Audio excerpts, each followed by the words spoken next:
இந்த மலங்களை வாட்டும். மலங்களை வாட்டும். அப்ப ஏன் ரெண்டா நிக்குதுன்னா, திருவருள் என்ன செய்யும்? மலங்களை வாட்டி சிவத்தை காட்டும். சிவத்தை காட்டும். நாம என்ன செய்யணும்? இதன் காட்டுகிற வழியே போகணும். இதை பிடிச்சிக்கிட்டு இங்க நின்றக்கூடாது. எதை பிடிச்சிக்கிட்டு?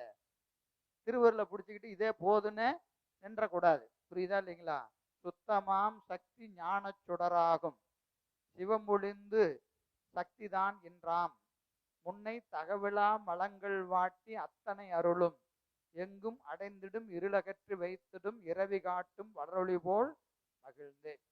சுத்தமாம் சக்தி ஞான சுடராகும். சுத்தமாம் சக்தி நிர்மல சுரூபம். நிர்மல ஒரு மல சம்பந்தம் இல்லாத சிவனது திருவருட்சக்தி. சிவனது திருவருட்சக்தி எப்படி இருக்கும் அப்படின்னு கேட்டீங்கன்னா, சிவம் என்பது சிவத்தை காட்டுகிற சுடர் ஒளி. சிவத்தை காட்டுகிற சுடர் ஒளி. எப்படி சூரியனை காட்டுவது எது? சூரியனது ஒளி கதிர் போல. இப்ப சிவத்தை காட்டுவது எது? சிவத்தினுடைய சக்தி. அதான் காட்டும். சிவம் ஒளிந்து அச்சக்தி தாம் என்றாம். சூரியன் வராம கதிர் வராது, அதுபோல சிவம் வராம சக்தி வராது. அப்ப சிவம் ஒளிந்து என்ன கிடையாது? சக்தி இல்லை. சிவம் ஒளிந்து சக்தி தான் என்றாம். சரி, அந்த சக்தி என்ன செய்யும்? முன்னை தகவிலா மலங்கள் வாட்டி அத்தனை அருளும். அத்தன், அத்தனை யாருங்க? பெருமான். அன்பு புரிந்து இவன் கருணையாளன் அத்தன் எனக்கு அருளியவாறு ஆர் பெறுவார் அச்சோவே சொல்றாரா இல்லையா? அத்தன். அத்தன் யாரு? பெருமான் தான் அத்தன்.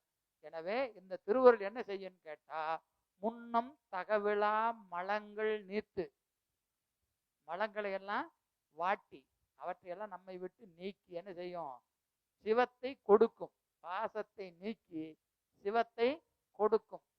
அதுதான் இங்க சொல்றாரு. எனவே தகவிலா மலங்கள் வாட்டி அத்தனை அருளும் சிவத்தை கொடுக்கும்.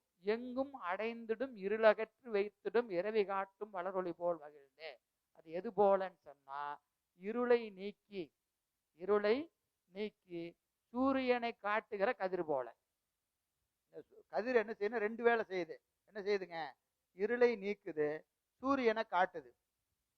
சூரிய ஒளி என்ன செய்யுது? இருளையை நீக்கி சூரியனை காட்டுவது போல திருவருள் என்ன செய்யுது? பாசத்தை நீக்கி சிவத்தை காட்டும்.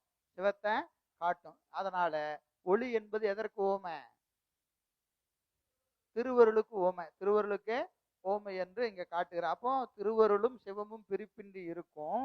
ஆனா சிவத்தை காட்டுவது எது? திருவருள் தான். அப்ப திருவருளே போதும்னு சொல்லக்கூடாது, சிவமே போதும்னு சொல்லக்கூடாது. சிவத்தை பெறணும்னா என்ன வேணும்? திருவருள் வேணும். திருவருளே போதுன்னு சொல்லிட்டா முழுமை அடையாது, பயன் முழுமை அடையாது. பயன் என்னது?